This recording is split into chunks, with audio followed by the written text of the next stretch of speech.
जी sir, office में। हाँ, उसी को इंटरोगेट करने जा रहा हूं। पता है सर, वो क्रिमिनल नहीं है, लेकिन क्रिमिनल कोई मां के पेट से पैदा तो होता नहीं। मजबूरी, हालात, लालच क्रिमिनल पैदा करते हैं। देखते हैं इसे किसने क्रिमिनल बनाया।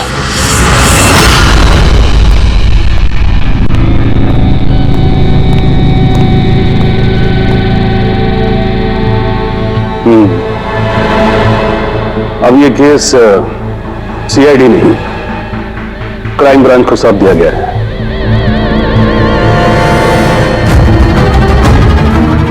अब भी सफाई में कुछ कहना चाहते हो?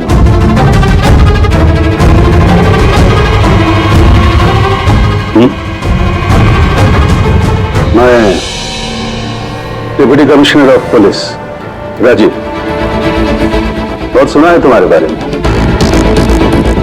लेकिन कभी सोचा नहीं था इस हालत में मुलाकात होगी। मैंने भी बहुत सुना आपके बारे में सर। सुना है काफी सख्त ऑफिसर हैं आप। फिर तो तुम समझ गए, थोड़ी सी भी ढील मैं तुम्हें दूंगा नहीं। कानून सबके लिए बराबर होता है सर। अगर मैंने गुनाह किया है तो सजा का उतना ही हकदार हूं जितना कि कोई आम मुजरिम। विक्रांत को क्यों मारा तुमने? उसे मारने की कोई वजह नहीं थी मेरे पास। अच्छा, तो फिर गोली क्यों चला? पता नहीं, बस चल गई। चल गई? चल गई मतलब? ट्रिगर पे उंगली रख के ट्रिगर दबाया था ना तुमने? मैं सिर्फ उसको डरा रहा था। डरा रहे थे, लेकिन तुम वहां करने क्या गए थे? पुलिस उसे कोर्ट ले जा रही थी ना?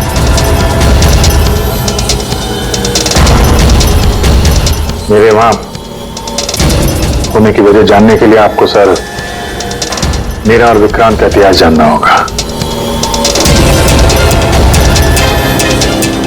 बरसों से 36 का आंकड़ा चल रहा है हमारा।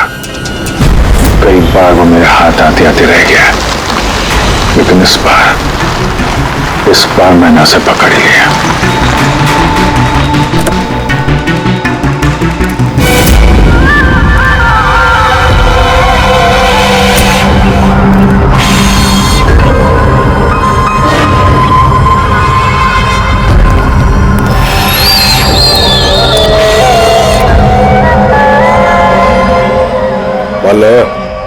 जी, आपने जितना बोला था उतना है।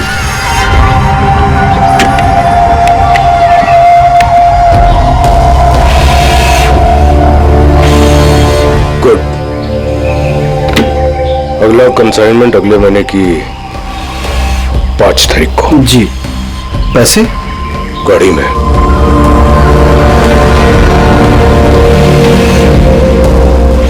क्या बात है, इतना पसीना क्यों आ रहा है? पसीना? नहीं तो। जो स्कूल में तुझे एडमिशन नहीं मिला था ना, उस स्कूल का हेडमास्टर था मैं। क्या छुपा रहा है? नहीं, कुछ भी नहीं। ओह, तो ये बात है। किसने भेजा?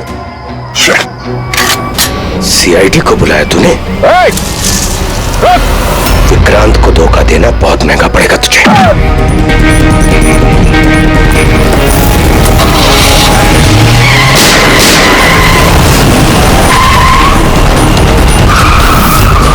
और इस तरह इस बार तुम उस तक पहुंच ही गए। हाँ, लेकिन हमेशा की तरह इस बार भी विक्रांत के नसीब में जेल की सलाखें नहीं लिखी थी। नामी गिरामी अपराधी विक्रांत ने सरकारी गवाह बनने का फैसला कर लिया है। वो मकरंद के खिलाफ अदालत में सारे सबूत देगा और इसके बदले अदालत उसकी सजा काफी हद तक माफ कर देगी। इन अपराधियों को पकड़ने के लिए हम लोग दिन रात एक कर देते हैं, अपने खून पसीना बहाते हैं। क्या इसलिए कि अदालत उनको दोबारा जुर्म करने के लिए छोड़ दे? अब अदालत को दोष मत दो अभिजीत। वैसे भी मकरन के खिलाफ उनके पास ज्यादा सबूत थे नहीं, और हमारा काम मुजरिमों को पकड़ना है, ना कि उनकी सजा तय करना। यार तो तुमको क्या लगता है, इसको छोड़ना सही है? अब सही तो नहीं है, पर हम लोग क्या कर सकते हैं?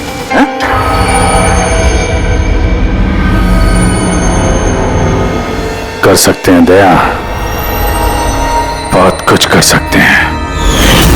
बहुत बड़े बड़े मुजरिम देखे हैं मैंने सर, पर ये विक्रांत कुछ अलग ही था। हर बार कुछ ना कुछ करके बच ही जाता। तो इस बार उसका बच निकलना तुम्हें मंजूर नहीं था, क्यों? यही बात है ना? ठीक समझा। इसलिए जब मुझे पता चला कि इस केस का इंचार्ज मेरा पुराना दोस्त मुरली है, तो विक्रांत से मिलना है मुझे। यार सिर्फ 10 मिनट। अभिजीत, तुम ये जानते हो कि ये मुमकिन नहीं है। This doesn't fit into any kind of protocol. मैं तुम्हें परमिशन नहीं दे सकता। परमिशन? वो आरती याद है तुम्हें? बीकॉम सेकेंड ईयर की स्टूडेंट, कैसे तड़पा तड़पा के मारा था उसने। किसने परमिशन दी थी उसे ऐसा करने के लिए?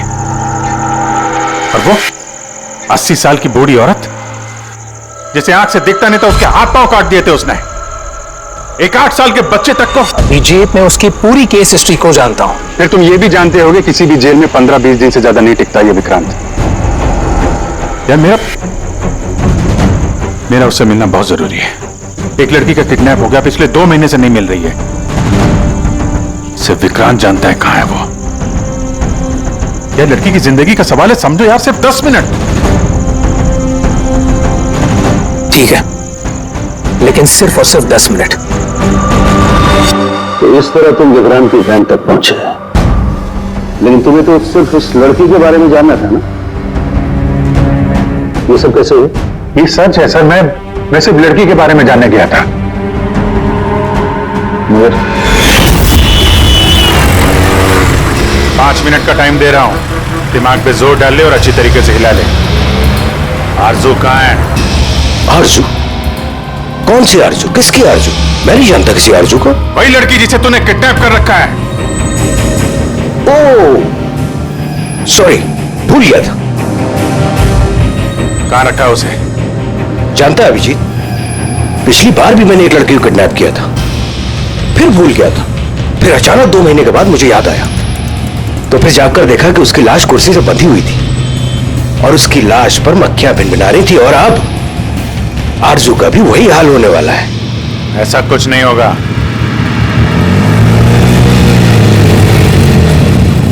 कहां है आरजू? हाँ, याद आया, मेरी जेब में, निकाल ले।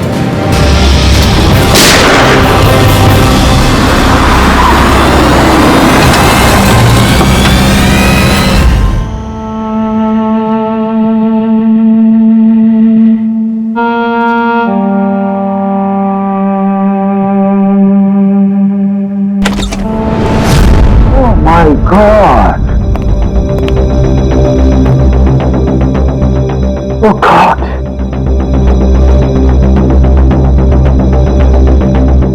मुझे तुम जैसे जिम्मेदार ऑफिसर से ये उम्मीद नहीं थी मुरली। तुम्हारी निगरानी में ये हो कैसे गया? कैसे? हाउ? गलती मुरली की नहीं, मेरी है। सब मेरी वजह से हुआ।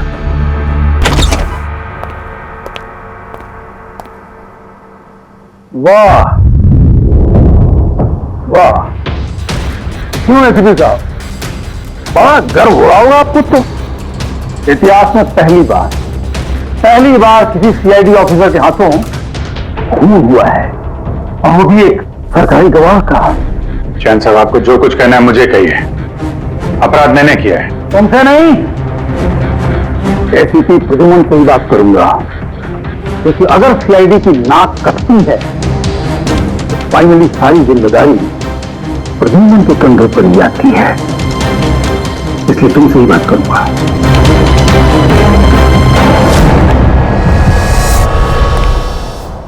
कैसे हुआ ये सब? पता नहीं सर कैसे हो गया। मैं तो सिर्फ उसे गन दिखा के डरा रहा था सर। गोली चलाने का कोई इरादा नहीं था सर मेरा। अच्छा। तो तुम सिर्फ गन दिखा रहे थे, हाँ? और गन अपने आप चल गई। तुम सीआईडी ऑफिसर हो या कोई नौसिखिए? I mean amateur shooter. मैं पहला सवाल, तुम वहां गए क्यों थे? जब कानून अपना काम कर रहा था तो तुमसे किसने कहा था बीच में टांग अड़ाने के लिए? जैन जी प्लीज, आप जरा शांति से बात कीजिए। अभिजीत एक सीआईडी ऑफिसर है, कोई राह चलता आदमी नहीं। देखो, अभिजीत मेरे लिए सिर्फ और सिर्फ एक मुजरिम है, मकरम की तरह। हाँ, वैसे कितने रुपए लिए तुमने मकरम से विक्रांत को मारने के लिए?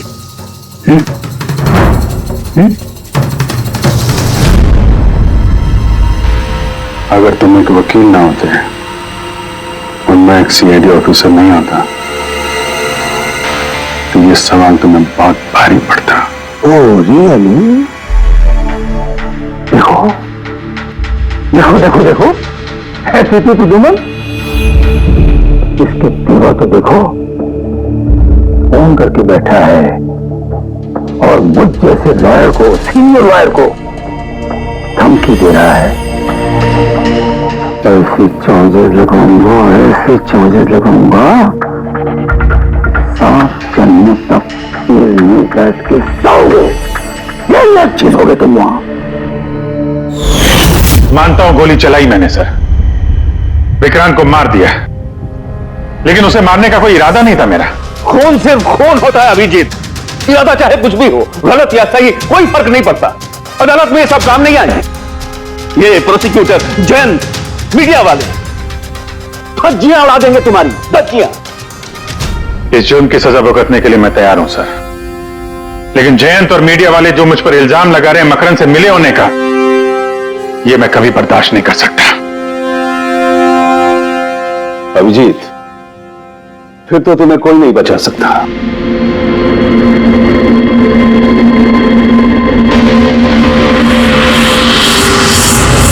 सारे सबूत और गवाह अभिजीत के खिलाफ है। यानी कोई उम्मीद नहीं है सर? कैसे उम्मीद है? अभिजीत ने खुद कन्फेस किया है कि गोली उसी ने चलाई।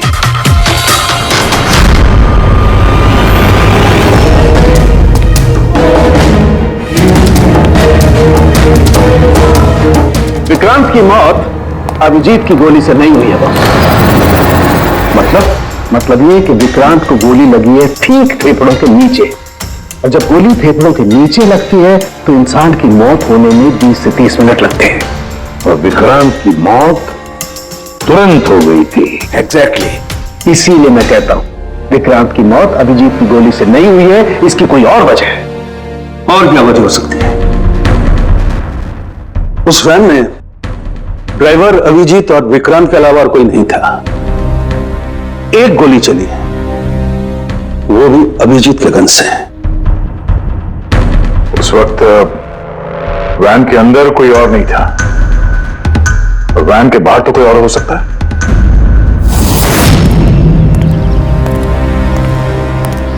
अभिजीत, उस वक्त गाड़ी के बाहर कोई था जिस वक्त गोली चली? नहीं, एक्चुअली पता नहीं, क्योंकि मेरा पूरा ध्यान तो विक्रांत पे था। अभिजीत, ठीक से याद करके बताओ, गोली चलने से पहले क्या हुआ था? कुछ अजीब हुआ था? कुछ भी? गोली चलने से पहले मैं विक्रांत से बात कर रहा था। हाँ, अचानक वैन को झटका लगा, गाड़ी हिल गई और विक्रांत भी थोड़ा गिर गया, मेरा भी संतुलन बिगड़ गया और गोली चल गई। एक मिनट, झटका लगा, किस तरह का झटका? जैसे सड़क पे अचानक से कोई गड्ढा आ गया, पूरी वैन हिल गई। लेकिन यहाँ तो सड़क बिल्कुल ठीक है, दूर दूर तक कहीं कोई स्पीड ब्रेकर भी नहीं है, स्मूथ। यहाँ गड्ढा कैसे आ सकता है? हाँ साहब, झटका लगा था। मेरी पूरी वैन यूं दाईं तरफ मुड़ गई।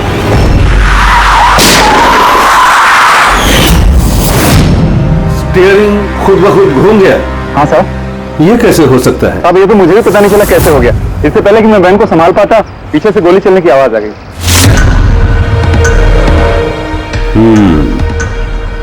स्टीयरिंग व्हील का खुद ब खुद मुड़ जाना, गोली अपने आप चल जाना, सड़क पे कोई गड्ढा भी नहीं है। आखिर यहां हुआ तो क्या हुआ?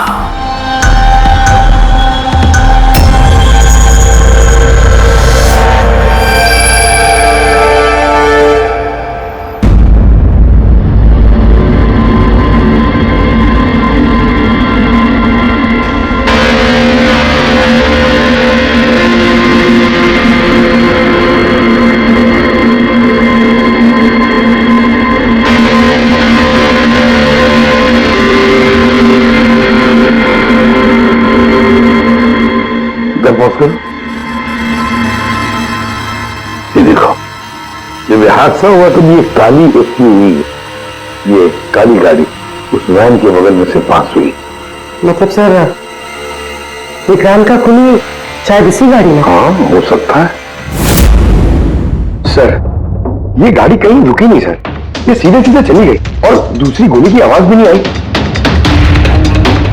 और एक बात नोटिस की तुम लोगों ने, 11:17 पर वो काली गाड़ी पास हुई वैन के बगल से, और एग्जैक्टली 11:17 पर विक्रांत की घड़ी भी बंद हो गई। हाँ सर, अभिजीत की घड़ी भी 11:17 को ही बंद हुई थी। हाँ, ये दोनों घड़ियों का एक साथ बंद होना और इस कार का ठीक 11:17 पे वहां से गुजरना, ये संजोग नहीं हो सकता। बिल्कुल सर, बिल्कुल सही कहा आपने, ये कोई संयोग हो ही नहीं सकता।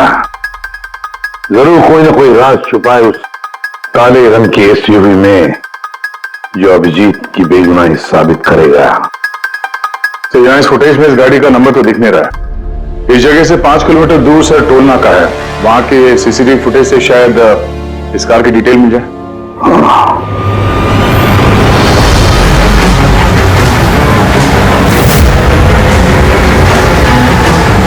अगर वो गाड़ी टोल नाका से गुजरी ही नहीं तो यहीं कहीं आसपास होनी चाहिए, इसी इलाके में। सर, वो देखिए, काले रंग की कार।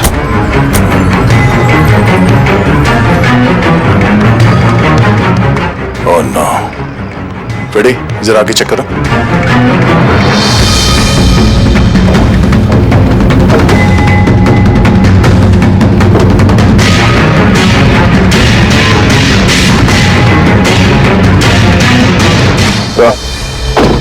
ये वही काली एसयूवी है, जला दी गई है। मतलब गाड़ी में ऐसा जरूर कुछ था जो खूनी मिटाना चाहता था। सर, ना तो नंबर प्लेट दिख रही है और ना ही चेसी नंबर, सारे सबूत मिटा दिए मुजरिम ने।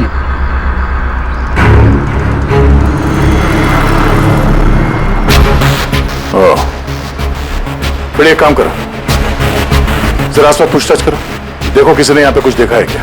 अरे सुनो, ये जली हुई गाड़ी के बारे में कुछ बता सकते हो क्या? जी नहीं। तो हाँ? ये देखिए, सीट के नीचे ये डिवाइस पड़ा था, इलेक्ट्रिक डिवाइस। हाँ के क्या डिवाइस है, कुछ पता चला? हाँ बस पता तो चल गया है, लेकिन इसे अच्छी तरह से समझाने के लिए मुझे एक डेमो देना पड़ेगा आप लोगों को। मान लीजिए कि ये विक्रांत है और हम इसे मारना चाहते हैं, लेकिन हम इसके करीब नहीं जा सकते, तो फिर इसे कैसे मारा जाए? कैसे? डॉक्टर सालुंखे, हमें पता होता तो आपके पास क्यों आते? प्लीज आगे बताइए। हाँ, बताता हूं।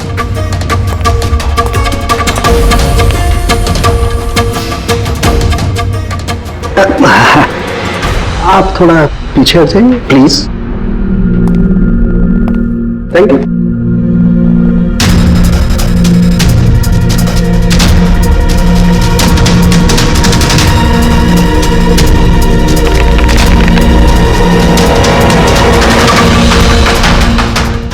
देखा आपने, बॉस बिना नजदीक जाए इसे ऐसे मारा जा सकता है। ये आपने किया कैसे सर? क्योंकि जैसे ही हमें इस डिवाइस के बारे में पता चला, हमने विक्रांत के पुराने मेडिकल रिपोर्ट्स मंगवाए जेल में से। ये स्कैन 2 महीने पुराना है और ये वाला स्कैन ये हमने कल रात को लिया उसके बनने के बाद।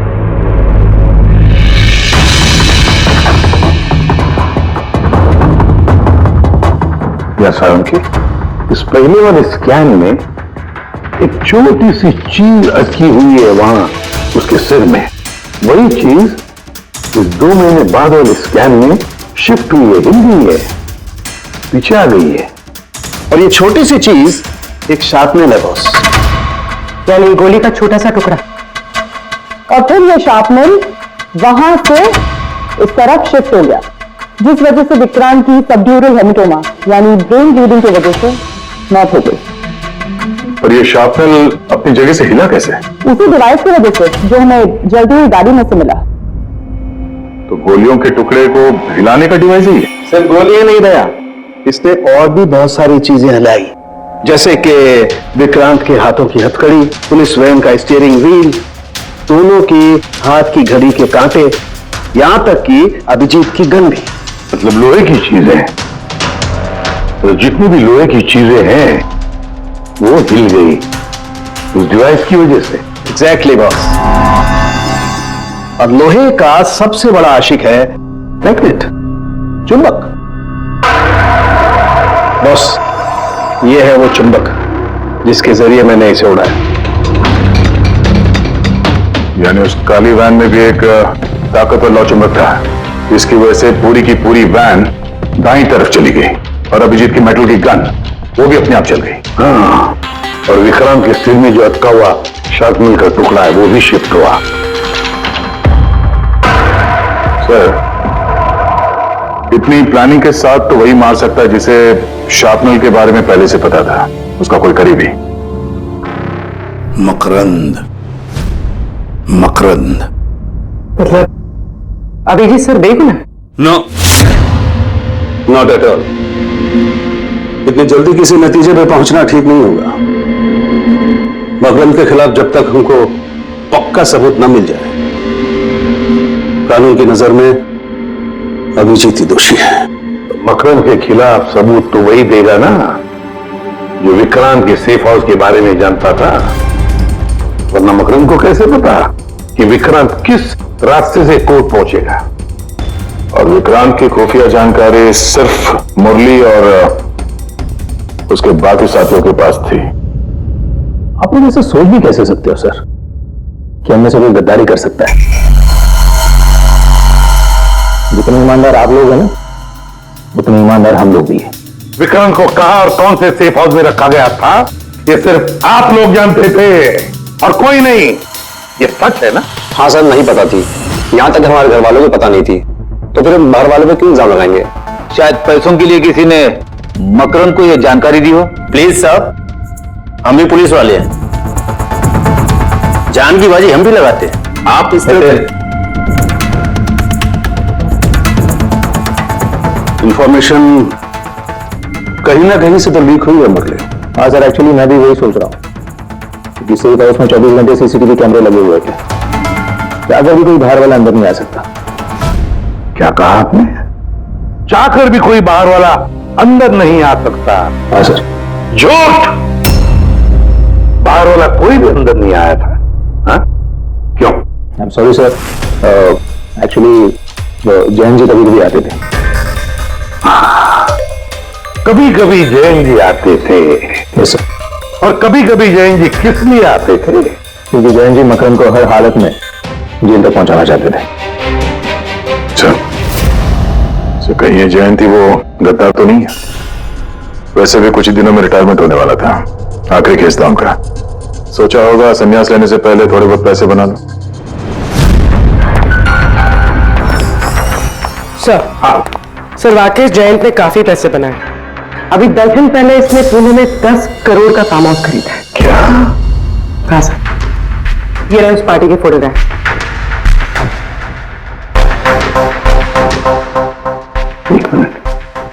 माय गॉड, दया पहचाना इसे?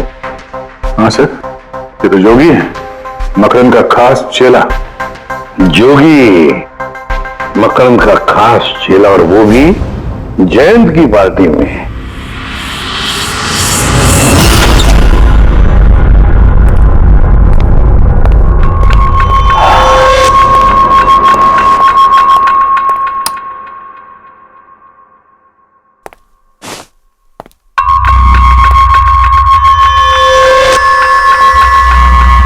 तुम यहां कैसे, और मेरे घर में घुसे कैसे? हाँ? मुजरिमों को उनके दिल से निकालने के लिए दिल के अंदर तो घुसना ही पड़ता है जैन साहब। मुजरिम मुजरिम मैं हूं या तुम? मैं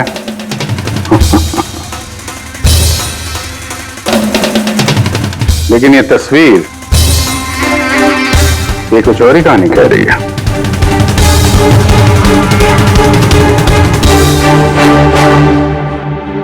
नो, आई डोंट नो, मैं नहीं जानता इसको। नहीं जानते? कमाल है, बहुत भोलेपन का नाटक कर रहे हो जयंत साहब। मकरंद के पैसों से ये फार्म हाउस खरीद लिया, और अब उसके चेले जोगी को पहचानने से भी इनकार कर रहे हो। What nonsense! कौन जोगी, कैसा जोगी? मैं किसी जोगी वोगी को नहीं जानता। अगर नहीं जानते तो ये जोगी तुम्हारी पार्टी में क्या कर रहा था? देखो, मेरी पार्टी में 400 से ज्यादा लोग आए थे, अब मैं हर एक को तो नहीं पहचानता ना। और रहा सवाल मेरे फार्म हाउस का, तो वो मेरी जिंदगी भर की खून पसीने की कमाई है, समझे? मकरंद की बात कर रहे हो तुम?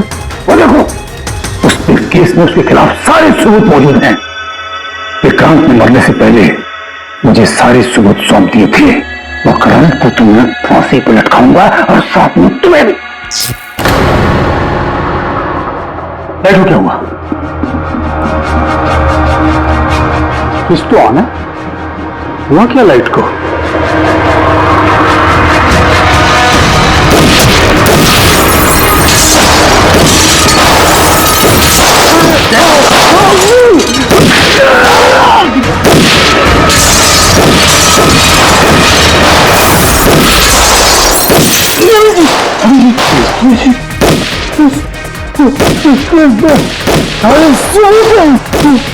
मकरंद के हाथ नहीं आना चाहिए।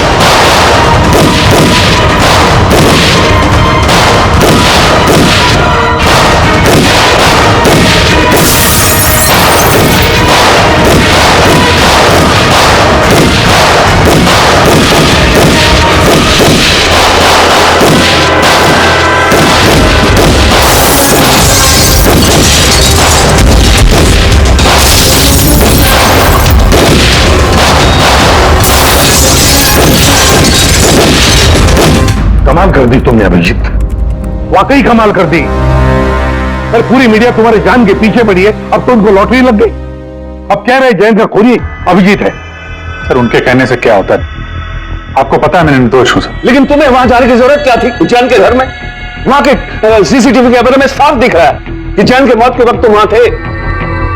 अब सिर्फ इतना ही नहीं, अब तो पूरी सीआईडी टीम पर इल्जाम लगा रहे हैं कि हम तुम्हें बचाने की कोशिश कर रहे हैं। इल्जाम तो लगेगा ही ना प्रद्युमन। जयंत मकरंद के खिलाफ नया सबूत पेश करने वाला था अदालत में, और ठीक एक दिन पहले उसकी मौत हो गई। लेकिन वो सबूत मुजरिमों के हाथ नहीं लगा सर, मैं लेके आया। जयंत से मरने से पहले मुझे ये सारे सबूत सौंप दिए। ये सबूत, ये फोटोग्राफ्स, ये पेपर्स, ये सबूत काफी नहीं है मकरंद को अदालत में सजा दिलवाने के लिए। काफी नहीं है ये सबूत। तो वो पेन ड्राइव से कुछ पता चल सकता है ना? अभिजीत, ये पेन ड्राइव पासवर्ड मांग रही है। जयंत ने मरने से पहले पासवर्ड वगैरह बताया था? नहीं सर, इसके पहले वो कुछ बोल पाते उन्होंने दम तोड़ दिया था। अरे यार,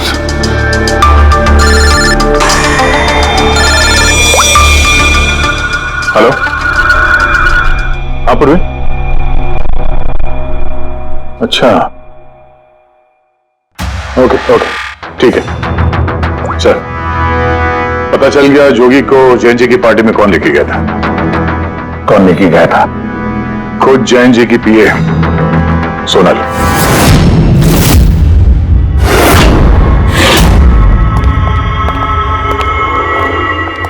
सर ये सब?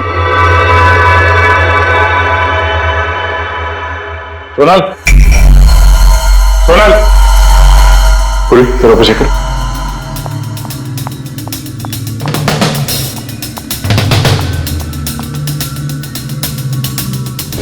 Sonal,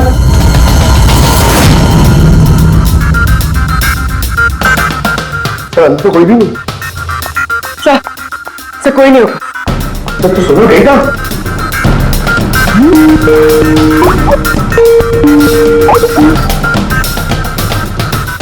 video call?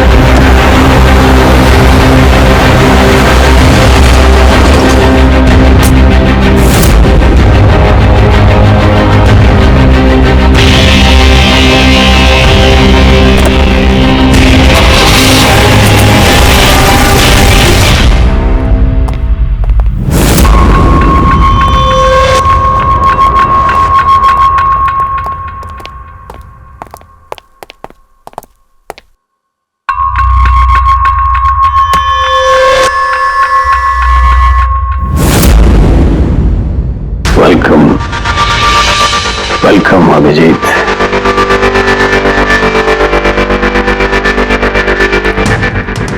मकरंद के आशियाने में तुम्हारा स्वागत है।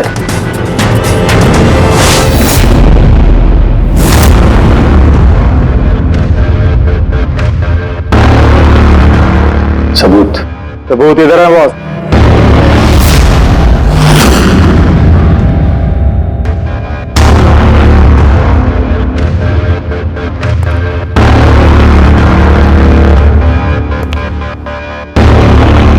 मकरंद, सबूत तुम्हें मिल चुका है, अब सोनल को जाने दो।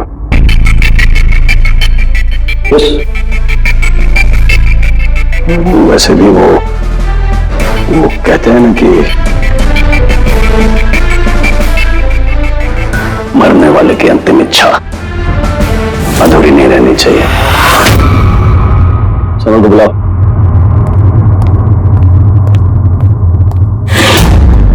सर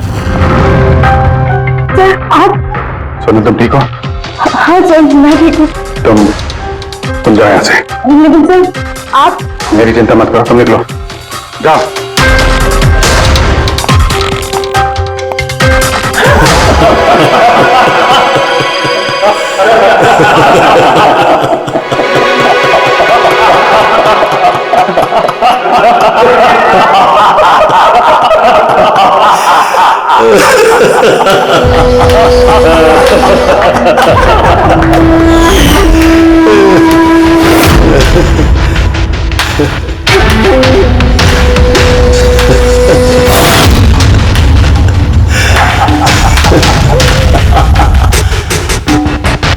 सोनल, तुम भी? मानते हो ना मेरे दिमाग को? तुम सीआईडी वालों को भी मैंने चकमा दे दिया।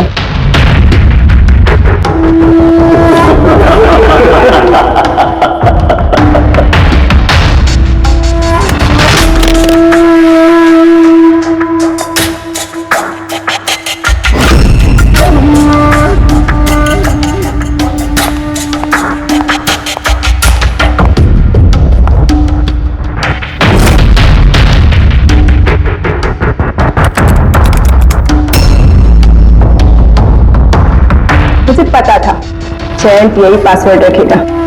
मकरम will die. Now,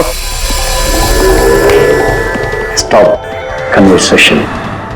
start the operation.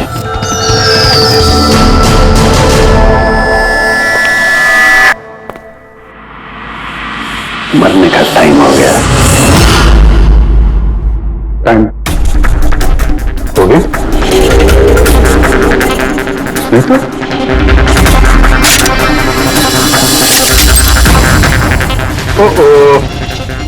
Magnet,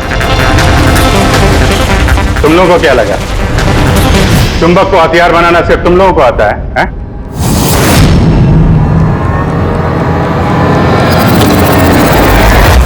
इस ब्रीफकेस में वैसा ही चुंबक है जैसा तुम लोगों ने उस गाड़ी में लगाया था विक्रांत को मारने के लिए। मकरंद, खेल खत्म तुम्हारा।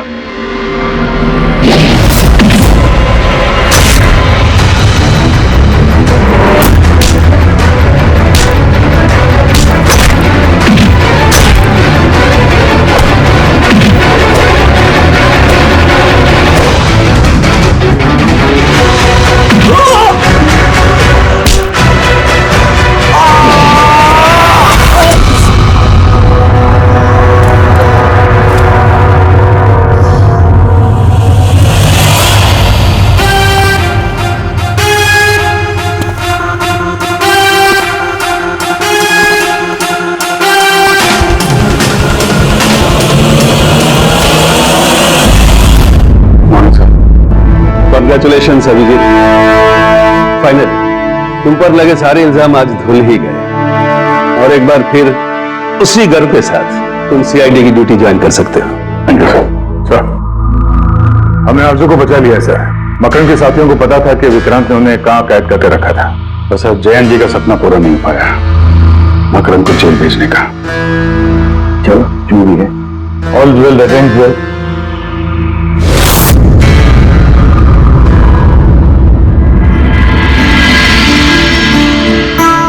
संभालो अपनी अमानत को।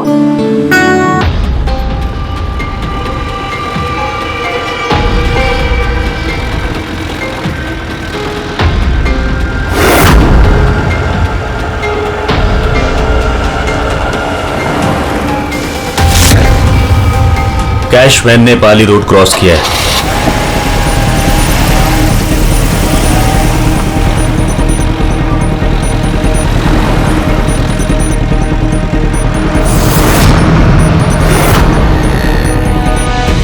अब यूनियन पार्क की तरफ जा रही है।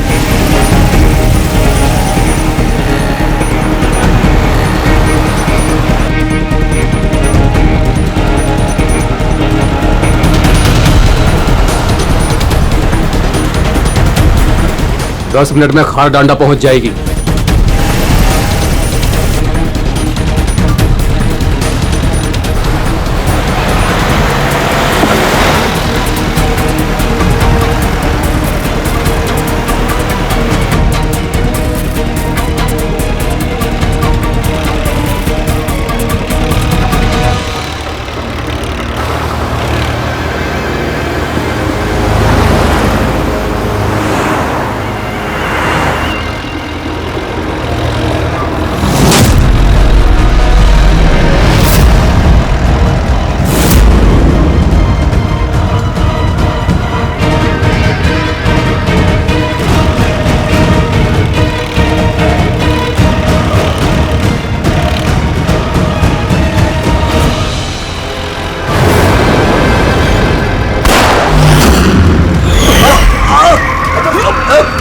संभाल के चला।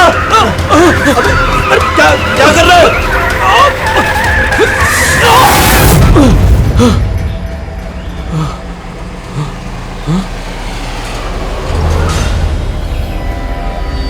ये क्या हुआ? लगता है टायर पंचर हो गया। मुझे तो कुछ गड़बड़ लग रही है।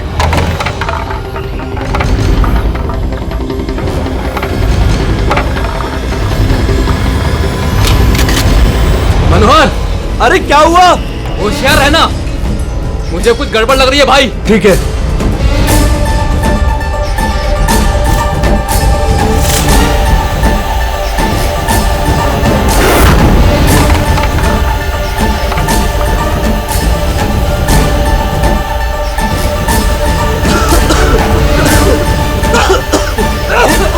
ये धुआं कैसा है?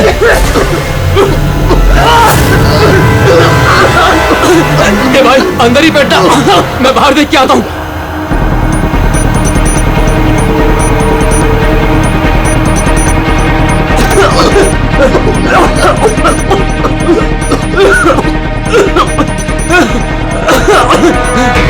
ए कौन है उधर?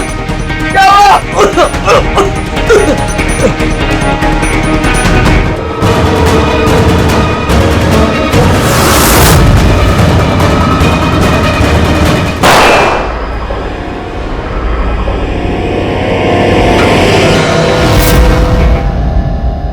कौन है? कौन है?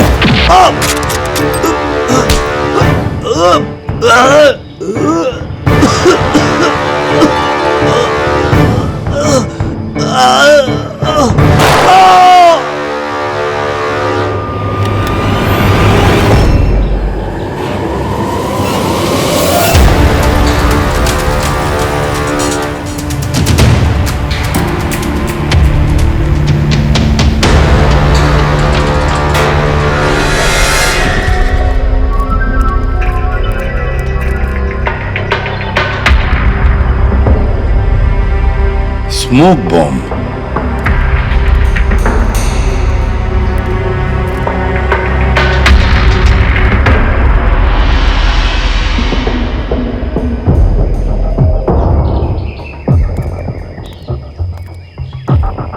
ये गोली टायर पे मार के टायर पंचर कर दिया। अभिजीत, कोई इस कार के नजदीक रह के ये काम तो नहीं कर सकता। जरूर कोई शार्प शूटर है जो आसपास किसी बिल्डिंग में बैठकर या किसी ऊंचाई वाली जगह से इस काम को अंजाम दिया उसने। एंगल के हिसाब से गोली यहां लगी होगी। इसका मतलब वो बिल्डिंग, वहां चल के देखते हैं। वैन एटीएम में पैसा डालने जा रही थी। 7 करोड़ रुपए थे उसमें। 7 करोड़ रुपए? सर वैन हर रोज अपना रास्ता बदलती है, फिर भी चोरों को पता था कि वैन आज यहाँ इस रास्ते से गुजरने वाली है। मतलब वो लोग वैन को पहले से ही ट्रैक कर रहे थे। बड़ी चालाक है ये लोग, बहुत बड़ी प्लानिंग की। स्मोक बॉम्ब इस्तेमाल किया, इसके धुएं के आग में पैसे लूट लिए। एक काम करो तुम लोग, आसपास का पूरा एरिया छानो और अच्छी तरह से देखो कोई सुराग मिलता है क्या। जाओ।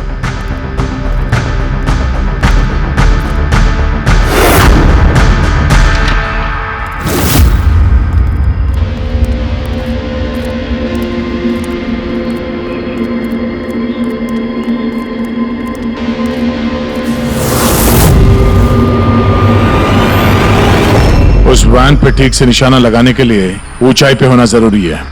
गोली यहीं से चली है। गोली यहां से चली है तो उसका शेल जरूर होगा यहां पे।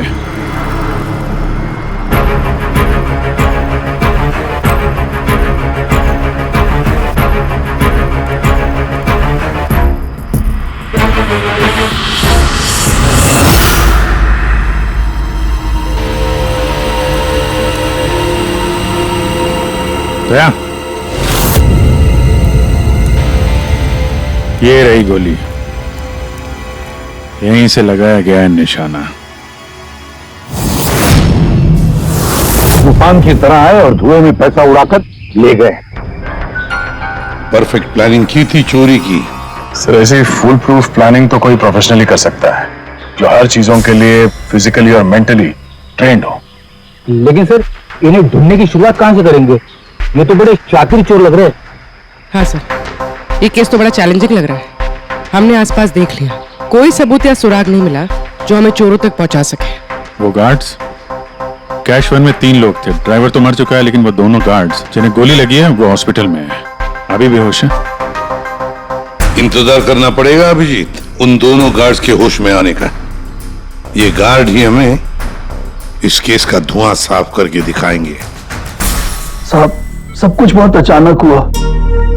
अचानक हमारी वैन का टायर पंचर हो गया, फिर इससे पहले कि कुछ समझ में आता वैन के चारों तरफ धुआं छा गया और अंधेरा हो गया।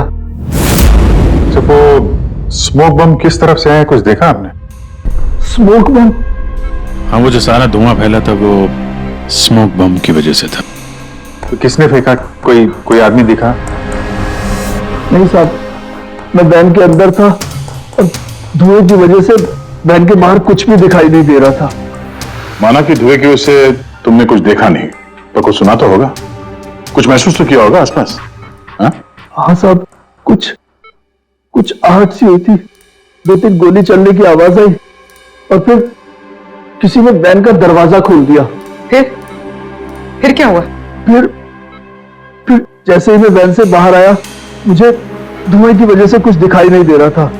कुछ आहट हुई तो मैंने जैसे ही उस पर निशाना लगाया, किसी ने मुझ पर हमला कर दिया और जैसे ही वो मुझ पर दोबारा हमला करता, मैंने उसका हाथ पकड़ लिया। उसका हाथ कुछ अजीब था, एकदम कड़क पत्थर के जैसा। मैंने उसका चेहरा भी छूने की कोशिश की, पर उसने कुछ हेलमेट जैसा पहना हुआ था। और सर, वो लोग मुझे गोली मारकर सारा पैसा लेकर चले गए। और हाँ सर, मैंने एक गाड़ी की आवाज भी सुनी थी। साहब, मुझे अफसोस है कि मैं उन चोरों को पकड़ नहीं पाया। मैं उन्हें पकड़ लेता साहब, पर धुएं की वजह से कुछ साफ दिखाई नहीं दिया तो मैं कमजोर पड़ गया। तुमने बहुत बहादुरी का काम किया है। अपना ख्याल रखो, हम लोग फिर मिलने आएंगे। जी साहब।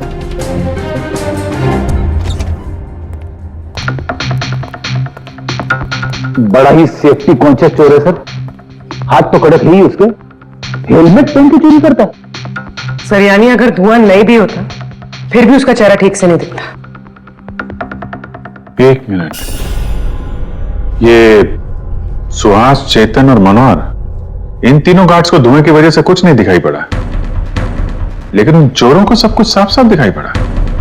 हाँ सर, वैन, ड्राइवर, गार्ड और पैसे, सब कुछ बिल्कुल साफ साफ दिख रहा था। कैसे सर? टेक्निक।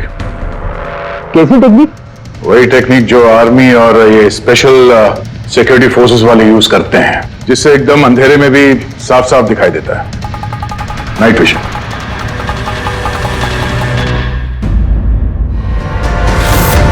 सर, जो 7 करोड़ की चोरी हुई थी उसका ग्राफिकल डेमो तैयार किया।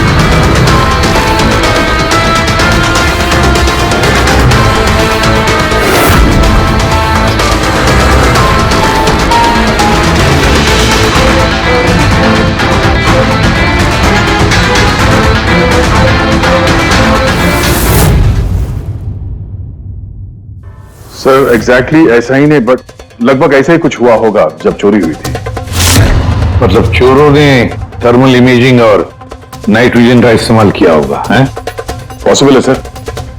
हमारे आसपास जिस भी चीज में ये गर्मी या हीट होती है, तो थर्मल इमेजिंग से उसका हीट मैप दिखता है सर। और यहाँ ये सिक्योरिटी गार्ड्स धुएं में कुछ देख नहीं पा रहे थे, और हम अंधेरे में नाइट विजन की वजह से आराम से देख सकते हैं सब कुछ, जैसे ये चोर देख रहे थे। सर ये चोर तो बड़े हाईटेक और चालाक लगते हैं। इन्हें ढूंढना तो अंधेरे में तीर चलाने जैसा है। कौन पूर्वी? जब क्रिमिनल अंधेरे में 3-3 बुलेट चला सकते हैं तो तुम भी तीर तो चला ही सकती हो। बस ये है बुलेट्स की बैलिस्टिक रिपोर्ट। अनइवन राइफलिंग्स। बिल्कुल बॉस, देसी कट्टा। हाँ, हैंडमेड। सर मतलब जिस गन से गोलियां चली थी वो इलीगल थी, विदाउट लाइसेंस। लेकिन सर किसने बेची, किसने खरीदी, ये कैसे पता चलेगा? आसान है, पूरी पता लगाना बड़ा आसान है, लेकिन इतना सा सबूत काफी नहीं। कोई बड़ा सुराग हाथ लगना चाहिए, कोई ऐसा सुराग जिससे हम इन चोरों तक पहुंच सके। सर मनोहर कह रहा था उसने गाड़ी की आवाज सुनी थी। ये चोर जरूर उसी गाड़ी से भागे होंगे। अब 7 करोड़ हाथ में लेकर तो भागेंगे नहीं, गाड़ी तो होगी सर। ऑब्वियसली अपने साथ ये गाड़ी लेके घूमेंगे तो नहीं सर, आगे जाके कहीं छोड़ दिया होगा इन लोगों ने। हाँ दया, सारे लोकल पुलिस स्टेशन से पता लगाओ क्या कल रात से अब तक किसी ने लावारिस गाड़ी का रिपोर्ट किया है क्या?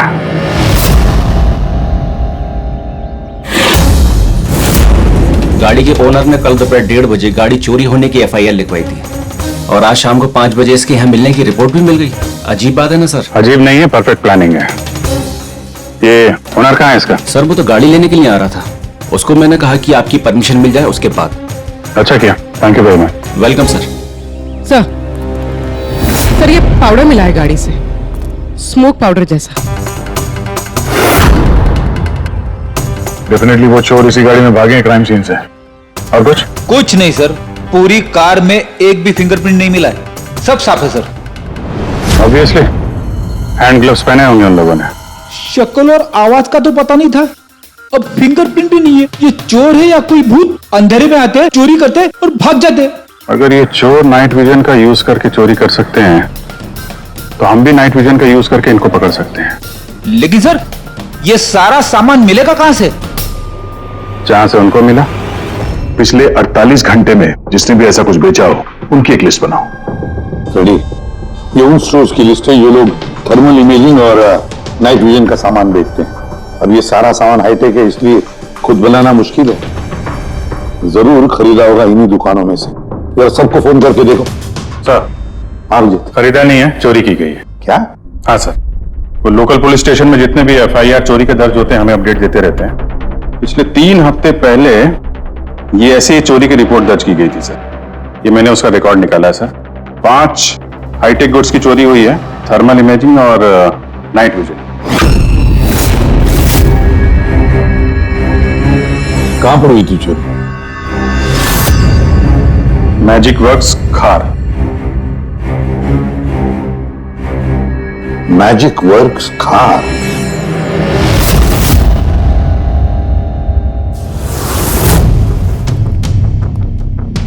जैकी, ये जो ऐप डिजाइन किया है तुमने, मुझे पसंद नहीं आया। Rework it. और तुम लोग ये फीजिबल, पावर एफिशिएंट जो क्लेम कर रहे हो, पहले प्रूव करो, उसके बाद बात करना। तब तक अप्रूव नहीं करूंगा मैं। हार्डवर्क सारा हम करें और क्रेडिट मिले इसको। Excuse me.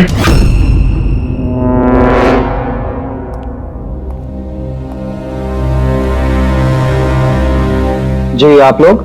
सीआईडी।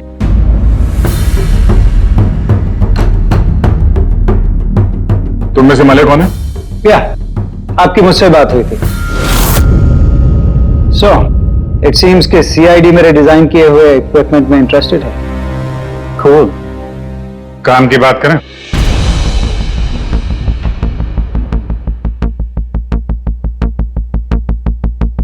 उसने कुछ हेलमेट जैसा पहना हुआ था।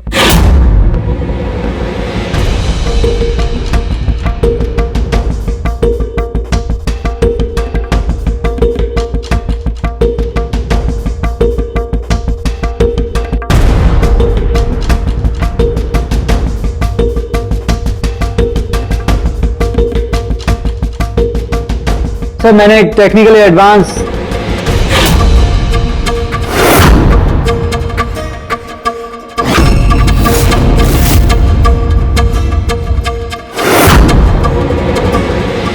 मैंने और मेरी टीम ने एक technically advance night vision headgear बनाया था। Potential buyers, Indian army, fire brigade, security agencies. इस हेलमेट में एक इंफ्रारेड वाइजर फिटेड है, जिसकी हेल्प से आप डार्कनेस, स्मोक, फॉग, किसी भी कंडीशन में साफ साफ देख सकते हो and you can locate your target. इतना ही नहीं, हमने एक इंफ्रारेड अटैचमेंट भी डेवलप किया है। इससे आप अपने फोन को भी अटैच कर सकते हो। इंफ्रारेड फोन, इसके रेडिएशन से आप अपने आसपास की किसी भी चीज की एग्जैक्ट लोकेशन पता कर सकते हो अंधेरे में। वैसे काफी इंटेलिजेंट टीम है तुम्हारी, लेकिन अनफॉर्चुनेटली किसी ने तुम्हारे इंटेलिजेंस का मिसयूज किया। We are really sorry sir, हमें बिल्कुल भी अंदाजा नहीं था कि कोई क्रिमिनल हमारे गैजेट्स को ऐसा मिसयूज करेंगे।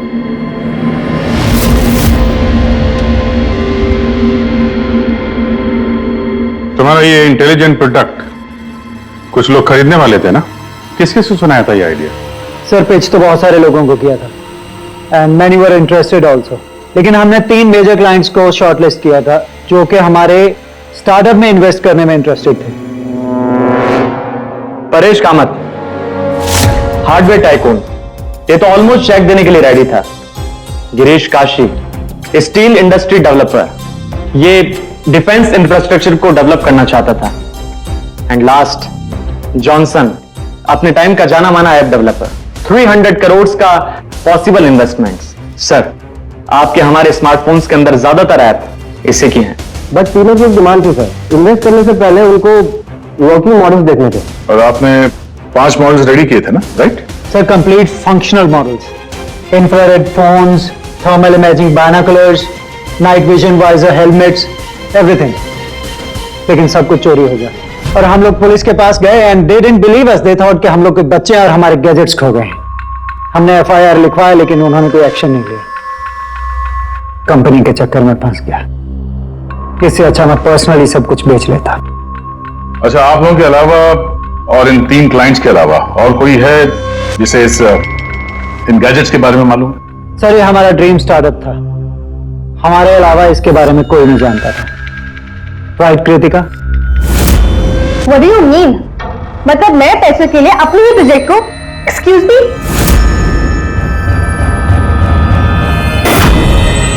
It's okay. अभी हम लोग चलते हैं, जरूरत पड़ेगी तो आप लोगों से दोबारा मिलेंगे। Thank you.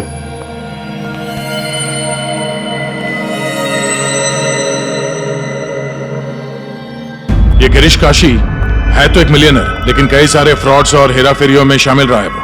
फिर तो हमारा सस्पेक्ट नंबर 1 यही है sir. Are you sure inspector? Girish Kashi 3000 crore का मालिक 7 करोड़ की रकम के लिए कॉलेज स्टूडेंट का प्रोजेक्ट चुराएगा? What a joke inspector, what a joke.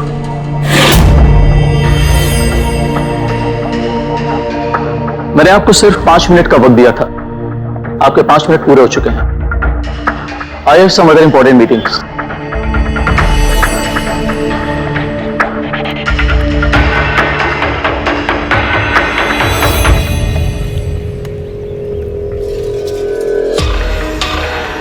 Paresh नाम है मेरा इंस्पेक्टर।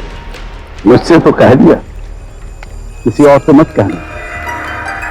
1500 करोड़ का आदमी 7 करोड़ की छोटी रकम के लिए हेरा फेरी करेगा? लोग हंसेंगे आप पर। मुझ पर भरोसा नहीं तो मेरे बॉडीगार्ड से पूछ लो। आप लोगों के नाम? दक्ष जी, सुमंत। एक टाइम पे आप ऐप किंग थे, लेकिन इस वक्त आपकी सारी कंपनीज डूब रही हैं। तो ये इक्विपमेंट चुरा के आपसे ज्यादा फायदा और किसे हो सकता है? जो चीज खरीद के मैं 2-3 हजार करोड़ बना सकता हूं, उसे सिर्फ 7 करोड़ के लिए मैं क्यों चुराऊंगा इंस्पेक्टर?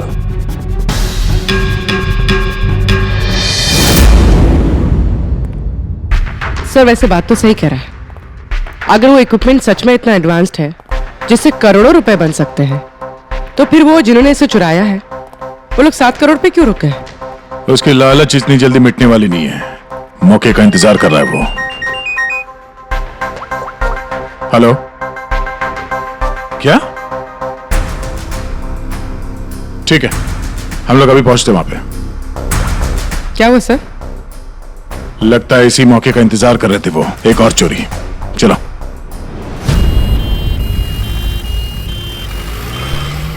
सेम मोटस ऑपरेंडी है सर। धुएं वाला बम, नाइट विजन, चोरी और फिर गायब। तुम चोरों की हिम्मत तो देखो। उन्हें मालूम है कि हम लोग उनके पीछे पड़े, फिर भी।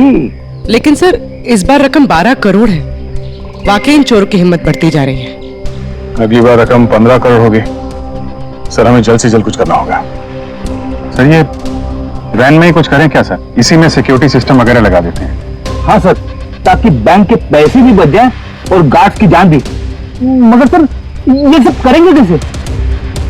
उन्हीं का तरीका उन्हीं पर इस्तेमाल करेंगे।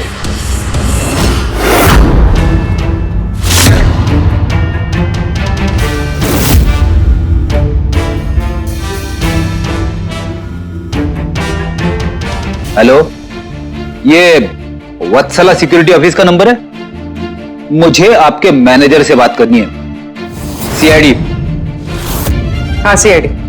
मुझे आपके बैंक मैनेजर से बात करनी है। सर, टेक्नोलॉजी लगभग वही है जो चोर लोग यूज कर रहे हैं, लेकिन ये प्रोटोटाइप है। हाँ, चोरों के गैजेट जितना एडवांस तो नहीं है, पर एटलीस्ट उनको रोकने में काम आ सकता है। Good, thank you very much. अगर जरूरत पड़े तो हम आपको फिर से बुला लेंगे। Okay sir. Thank you. Sir, sir, bank वालों से और सिक्योरिटी वालों से बात हो चुकी है। वो लोग आ रहे हैं। They are ready. आने लो, हम भी रेडी हैं इस थर्मल कैमरा के साथ। थर्मल? सर, डिजिटल कैमरे के बारे में सुना था, लेकिन ये थर्मल कैमरा क्या चीज है? अरे यार फ्रेडी, ये डिजिटल कैमरा, ये नॉर्मल कैमरा है ना, ये इमेज डेवलप करने के लिए लाइट यूज करता है, और ये थर्मल कैमरा हीट। इस कैमरे के सामने कोई भी चीज या कोई भी इंसान आएगा ना, तो उसका ये टेम्परेचर सेंस करके ना एक कलर्ड इमेज डेवलप कर लेता है, समझे? हाँ, नहीं सर। अरे यार ये देखो, ऐसी इमेज होती है। हाँ, लेकिन सर ये थर्मल कैमरा हमारी मदद कैसे करेगा? फिर ये थर्मल कैमरा ही हमारी और चोरों के बीच की दूरी मिटाएगा। अब तक जितनी भी चोरियां हुई है, चोरों ने स्मोक यानी धुएं का इस्तेमाल किया है, जिसकी वजह सिक्योरिटी गार्ड उन चोरों को देख नहीं पाए और चोर उन्हें चकमा देकर भाग निकले। लेकिन इस बार हम ये थर्मल कैमरा इस वैन पे लगाएंगे और उसे इस मॉनिटर पे लिंक करेंगे। जैसे वो चोर वैन के पास आएंगे, अटैक करेंगे या धुआं भी करेंगे, तो भी गार्ड को इस मॉनिटर पे उन चोरों की थर्मल इमेज दिखाई देगी और वो आसानी से उन्हें ट्रैक कर सकेंगे। इस थर्मल कैमरा को जरूरत होती है हीट की, टेम्परेचर की। तो जैसे ये चोर वैन की तरफ आएंगे, कैमरा उनकी इमेज को डेवलप कर देगा बस, और फिर इनके गार्ड उन्हें पकड़ लेंगे। अच्छा, आप लोग समझ गए? जी सर। अब अपने गार्ड्स और ड्राइवर्स को बता दीजिए, जैसे ही कोई खतरा महसूस करें वो लोग आपको इन्फॉर्म करें और आप लोग बिना देरी के हमें। Okay sir. इस बार उन चोरों को उन्हीं की टेक्नोलॉजी से पकड़ेंगे हम लोग।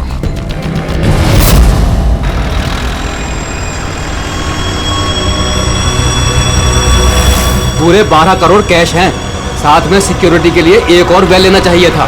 तुझे तो पता है क्या चल रहा है आजकल।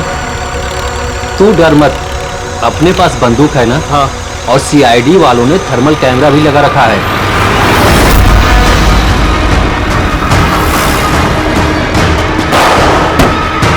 अरे ये क्या हो गया? अरे क्या हो गया? अरे ये कैसे हुआ?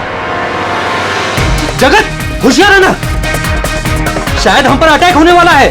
बोलो नहीं, आने दो इन चोरों को, देख लेंगे।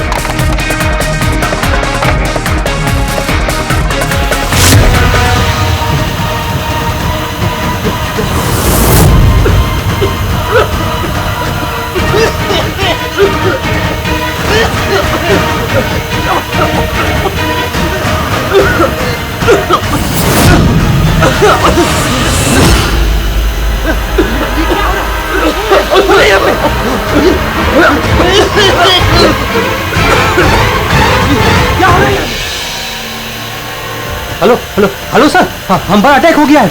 हाँ, आर्य रोड पर।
हाँ पंकज बोलो।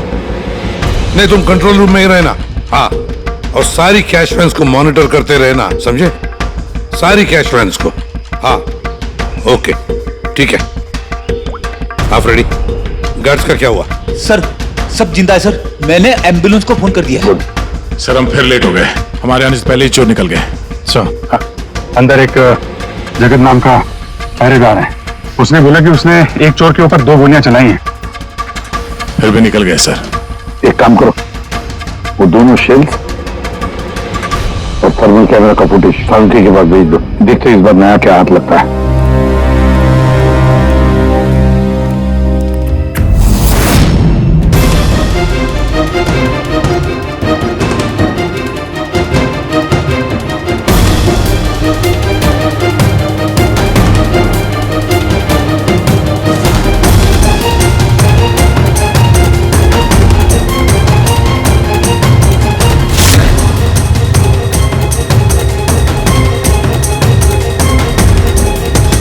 चोर इतने पास में थे हमारे, फिर भी हाथ से निकल गए।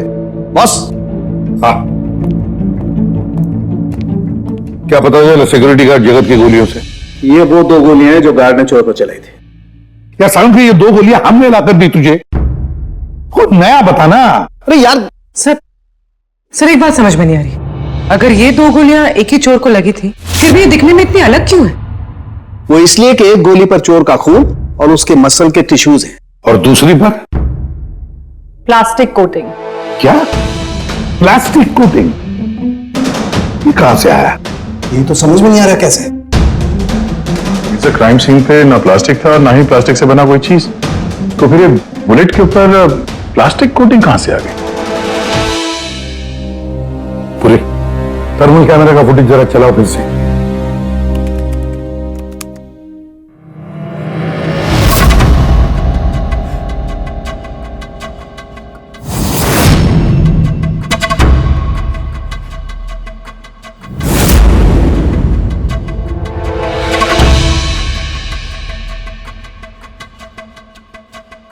फिर से चलाओ।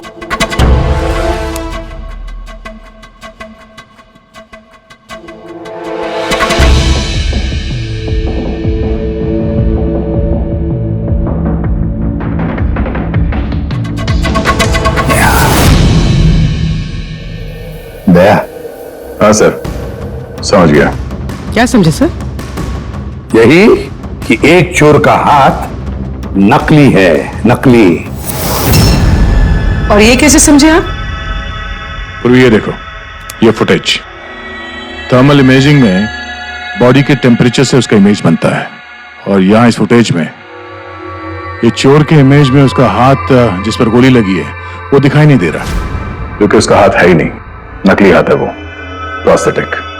चलो, एक बात तो पक्की है कि एक चोर का हाथ नकली है और वो बुरी तरह से डैमेज है। दया, पता लगा ऐसे कौन से मेडिकल सेंटर्स हैं जो नकली अंगों में, आर्टिफिशियल लिम्स में डील करते हैं। ये चोर वहां पर जरूर जाएगा अपना नकली हाथ रिपेयर करने के लिए। और एक बात, ये तीनों के तीनों चोर देसी कट्टा इस्तेमाल करते हैं, हैंडमेड गन। फिर भी इनका निशाना बिल्कुल परफेक्ट है। इसका मतलब है जरूर उन्होंने कहीं तो स्पेशल ट्रेनिंग ली है। पता लगाना पड़ेगा कहां पर।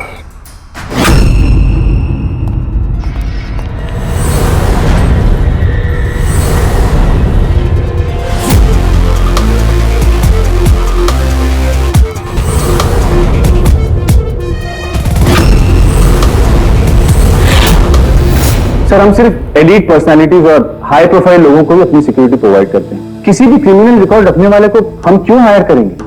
और जहां तक चोरी का सवाल है, मुझे नहीं लगता कि मेरे किसी भी एम्प्लॉय को कट्टा भी चलाना आता होगा। Thank you.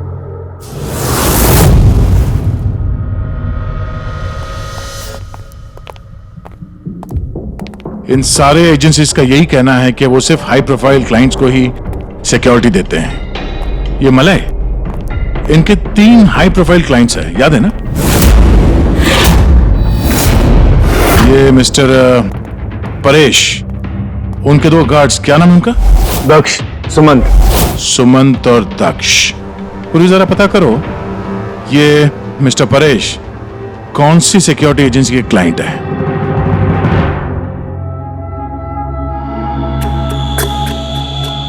कमाल है सर, आजकल नकली हाथ पैर भी हर जगह पे आसानी से मिल जाते हैं। सर, ये पिछले 48 घंटों की रिपोर्ट्स हैं। Thank you very much. Welcome sir.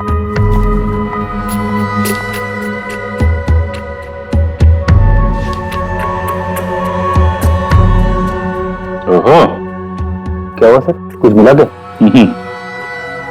कल ही मिस्टर जतिन ने अपना नकली हाथ यहां से रिप्लेस करवाया है। जतिन? सर, ये नाम पहले सुना हुआ है। अरे यार, वो स्मोक बम खरीदने वालों की लिस्ट में था ना उसका नाम, जतिन।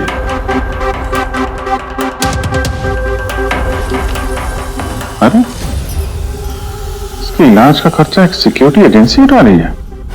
कौन सी security agency? Safe security agency, Freddie. Safe security agency. Sir,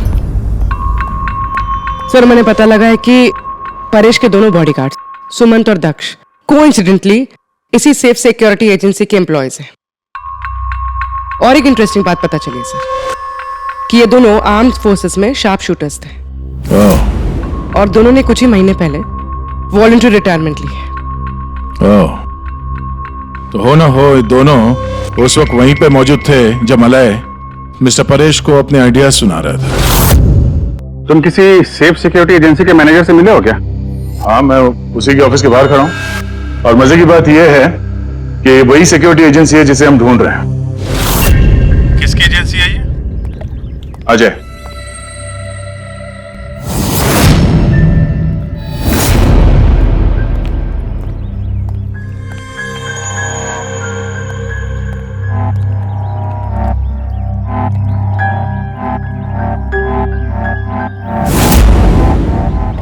hello sir, क्या हुआ सर? आपने मुझे यहाँ अर्जेंटली क्लब में मिलने के लिए बुलाया, वो भी अकेले?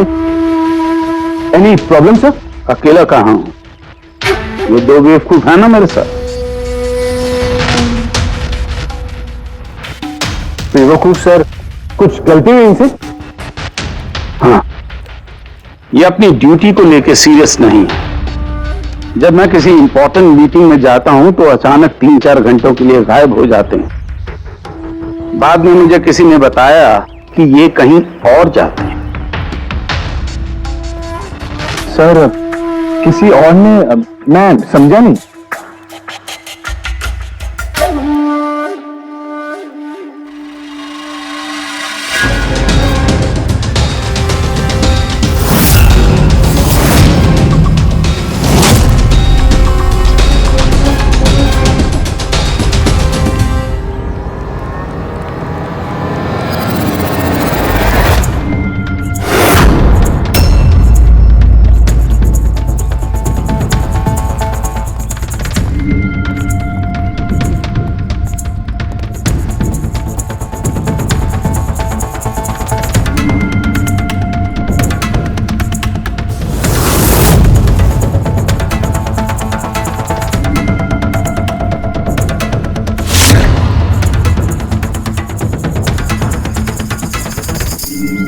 क्या हुआ?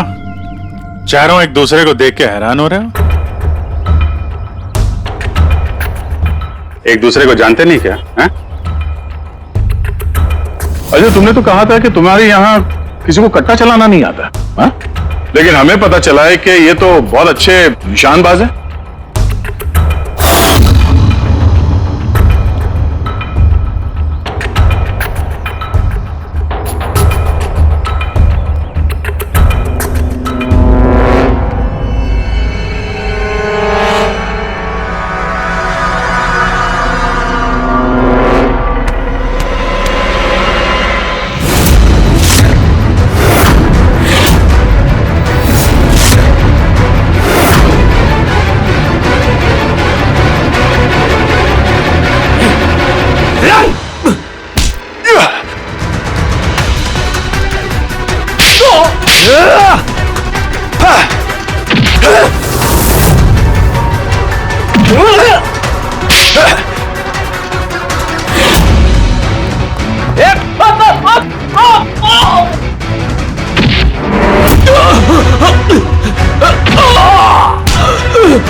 तेरी तो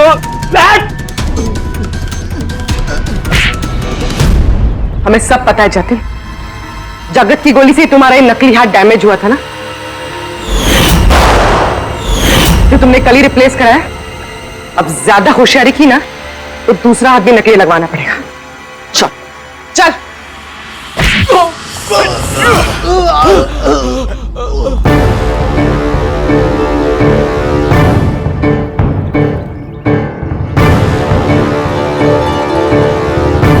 तुम्हारा खेल खत्म अजय। तुमने मलय का नाइट विजन इक्विपमेंट चुराया और अपने इन गार्ड्स के साथ मिलकर वो सारी चोरियां की हैं। क्राइम सीन पे तुम चारों की मोबाइल लोकेशन मिल गई है। ये चोरियां और खून तुम लोगों ने की है। हाँ सर, ये सब कुछ मेरी वजह से हुआ है। मेरा ही मास्टर प्लान था सर ये। सर, मुझे बहुत जल्दी बहुत पैसे कमाने थे और इसमें गलती क्या है? और जब दक्ष और सुमंत ने मुझे नाइट विजन गैजेट के बारे में बताया तब मुझे लगा सर कि यही वो चीज है जो मुझे रातों रात करोड़पति बना सकती है। और बस सर इसीलिए मैंने सब कुछ किया। सर मुझसे गलती हो गई सर, प्लीज मुझे माफ कर दीजिए सर, मुझसे गलती हो गई। लेकिन सर गार्ड को जान से मारने का हमारा कोई इरादा नहीं था। हाँ सर, हमारा उन्हें मारने का कोई इरादा नहीं था, लेकिन वो हमारे काम के बीच में आ रहे थे इसलिए हमने उन्हें मार दिया। सर मैं सिर्फ सिक्योरिटी एजेंसी में काम कर चुका था, लेकिन आजकल बहुत बेकार था। मेरी इस हाथ की वजह से कोई सिक्योरिटी एजेंसी मुझे नौकरी नहीं दे रही थी। तभी अजय का मुझे कॉल आया और इस प्लान के बारे में बताया और मैंने फौरन हाँ कर दी। सर बॉडीगार्ड्स होते हैं प्रोटेक्शन के लिए, किसी की सेफ्टी के लिए। अगर तुम्हारा यह हाथ ठीक भी होता ना तब भी तुम अपने ड्यूटी से बेईमानी करते हैं। चोरी और मर्डर के जुर्म में तुम सबको अरेस्ट किया जाता है। ले जाओ इन्हें। चलो चलो चलो चल।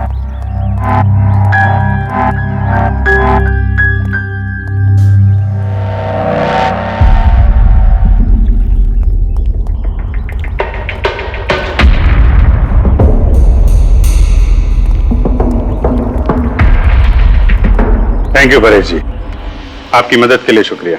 Any time officer. मले से कह देना उसके नाइट विजन प्रोजेक्ट में मैं इन्वेस्ट करने के लिए तैयार हूं।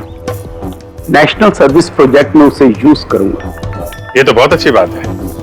आई होप आपका ये प्रोजेक्ट देश को अंधेरे में भी तरक्की के रास्ते पे ले जाएगा। थैंक यू, नमस्ते। Thank you. इस तरह के और भी एपिसोड देखने के लिए हमारे चैनल को सब्सक्राइब करें और बेल आइकन दबाना ना भूलें।